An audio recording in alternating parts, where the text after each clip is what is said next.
নমস্কার বন্ধুরা, তো তোমরা সবাই কেমন আছো? রবিবারের সন্ধ্যায় তোমাদের জন্য একটা ছোট্ট ব্লগ নিয়ে চলে এলাম। তো আমি হলাম পূজা, তোমরা দেখছো পূজা মান্নার ব্লগ। তো এই শীতের মৌসুমে এইভাবে চিকেন একবার বানিয়ে খেয়ে দেখো বন্ধুরা, খুবই সুন্দর খেতে হবে। বাড়িতে ছোটোই বড়োই যারাই আছে না কেন খুব এনজয় করে খাবে। আর এটাকে শীতের মৌসুমেতে তুমি রুটি পরোটা বা ভাত যাতেই খাও না কেন খুবই টেস্টফুল হবে।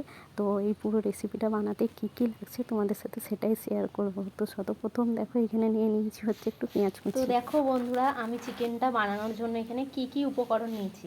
এটা হচ্ছে ধনে, এটা হচ্ছে জিরে, এখানে নিয়েছি গোলমরিচ, তারপরে এখানে 10-12টা কাজু বাদাম, দুটো শুকনো লঙ্কা, দুটো কাঁচা লঙ্কা, এখানে আছে এলাচ, জায়ফল, জয়িত্রী। তো দেখো আমি এগুলো সব নিয়ে নিয়েছি মিক্সারের বাটিতে, এগুলো এবার পেস্ট করে নেবো। এর মধ্যে এখনও আর একটা উপকরণ দিতে বাকি রয়েছে, সেটা দেবো।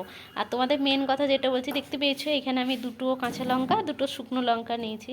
তার কারণ আমার ঝালটা বেশি লাগবে না, তাই আমি এটা পরিমাণে কম দিচ্ছি। তোমরা যেরকম ঝাল খাবে সেরকম পরিমাণে দিয়ে নিতে পারো। তো চলো, তো এই যে আর একটা উপকরণ, এইগুলো আমি দুধ দিয়ে পেস্ট করছি। তো দেখো এখানে আমি একটু দুধ দিয়ে দিয়েছি। এবার তো এখানে আমি নিয়ে নিয়েছি হচ্ছে একটু জল ঝরানো চিকেন। ভালো করে চিকেনটাকে ধুয়ে জল ঝরিয়ে নিয়েছি, তাতে দিয়ে দিলাম 100 গ্রাম মতো দই। আর এরপরে দেবো এতে দিলাম তোমার হচ্ছে হলুদ পরিমাণ মতো, তোমাদের যেমন পরিমাণে কালার চাই সেই পরিমাণে হলুদ দেবে। তারপরে দিয়ে দিলাম হচ্ছে এটা হচ্ছে কাশ্মীরি লঙ্কা গুঁড়ি। তো এটাও আমি পরিমাণ মতোই দেবো, যতটা আমার কালারের দরকার। তো এখানে আমার যেহেতু পরিমাণে চিকেনটা অনেকটাই ছিল ততটাই দিয়েছি, পরিমাণ মতো দিয়ে দিলাম এখানে হচ্ছে লবণ। তো লবণটা পুরো টেস্ট রেখেই দিতে হবে। তো এখানে যে মশলাটা আমি পেস্ট করে রেখেছিলাম সেটা দিলাম, আর দিলাম হচ্ছে আদা রসুনের পেস্ট। তো এটাকে ভালো করে আমি ম্যাগনেট করে নেব। তার কারণ এটাকে না ভালো করে ম্যাগনেট করলে মশলাগুলো চিকেনের মধ্যে ভালো করে লাগবে না। তো ভালোভাবে ম্যাগনেট করে নিয়ে এটাকে দেখো আমার ম্যাগনেট করা হয়ে গেছে। তো ম্যাগনেট করে এটাকে আমি জাস্ট আধা ঘন্টা 40 মিনিটের জন্য ঢাকনা দিয়ে রেখে দেবো। তো ঢাকনা দিয়ে রেখে দিলাম। তো আধা ঘন্টা পর দেখো এখানে আমি তেল গরম করে নিয়েছি। যেহেতু আমার তেলটা এখানে অল্পই দিয়েছি বন্ধুরা, তার কারণ হচ্ছে আমার বাড়িতে আমার শ্বশুরমশাই হচ্ছেন হার্টের পেশেন্ট। তো ওনার জন্য তো বেশি তেল খাওয়া যাবে না। আর হচ্ছে সবাইকারই তো বাড়িতে কিছু রেসিপি ট্রাই করলে বা বানালে সব মানুষকেই খেতে ইচ্ছা যায়। তো ওনারও তো খেতে শখ যায় ভালো মন্দ খাবার, তাই না বলো? তো তার জন্য অল্পই তেল দিয়ে নিয়েছি। আর এই দেখো পেঁয়াজটাকে আমি এইভাবে বেরেস্তা মতো করে ভাজতে হবে এই রেসিপিটাতে। তো দেখো আমার বেরেস্তা মতো চিকেনটা ভাজা হয়ে গেছে, পেঁয়াজটা ভাজা হয়ে গেছে। তো আমি তাতে চিকেনটা দিয়ে দিলাম।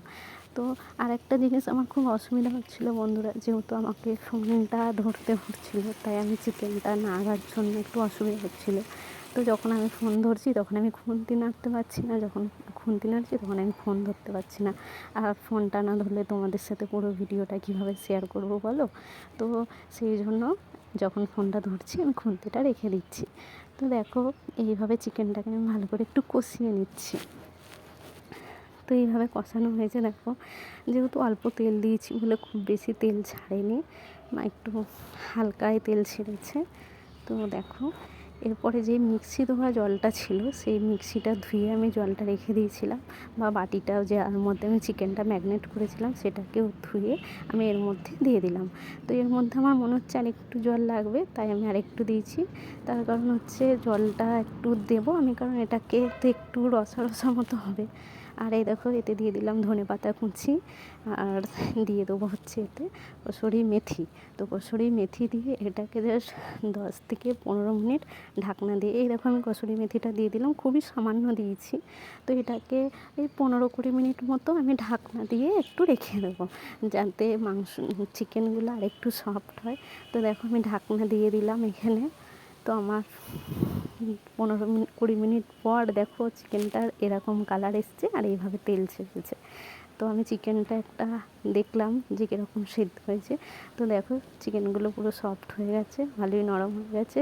আর আমার যেরকম দরকার সেভাবেই চিকেনটা পুরোপুরি ঠিকঠাকভাবে আছে, না খুব বেশি জল আছে না খুব বেশি ড্রাই হয়ে গেছে। তো আমার এরকমই লাগবে, যেহেতু রুটি দিয়ে খাওয়া হবে তো এর জন্য ঠিক আছে।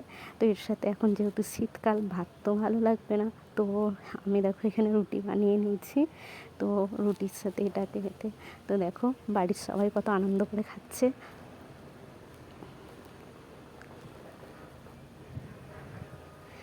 দেখতে পাচ্ছ খেতে জাস্ট অসাধারণ হয়েছে। তোমরাও একবার ট্রাই করে বানিয়ে দেখো, এরকম তোমাদেরও। তো আজকের রেসিপিটা তোমাদের কেমন লাগলো প্লিজ কমেন্ট করে বলো, আর ভিডিওটা ভালো লাগলে লাইক আর শেয়ার করে দিও। তো টাটা। যারা যারা আমার নতুন বন্ধু আছে তারা চ্যানেলটাকে প্লিজ সাবস্ক্রাইবার করে দিও। তো আজকের মতো এখানেই শেষ করলাম, টাটা বাই গুড নাইট। তো সবাই ভালো থেকো, সুস্থ থেকো বন্ধুরা, চলো।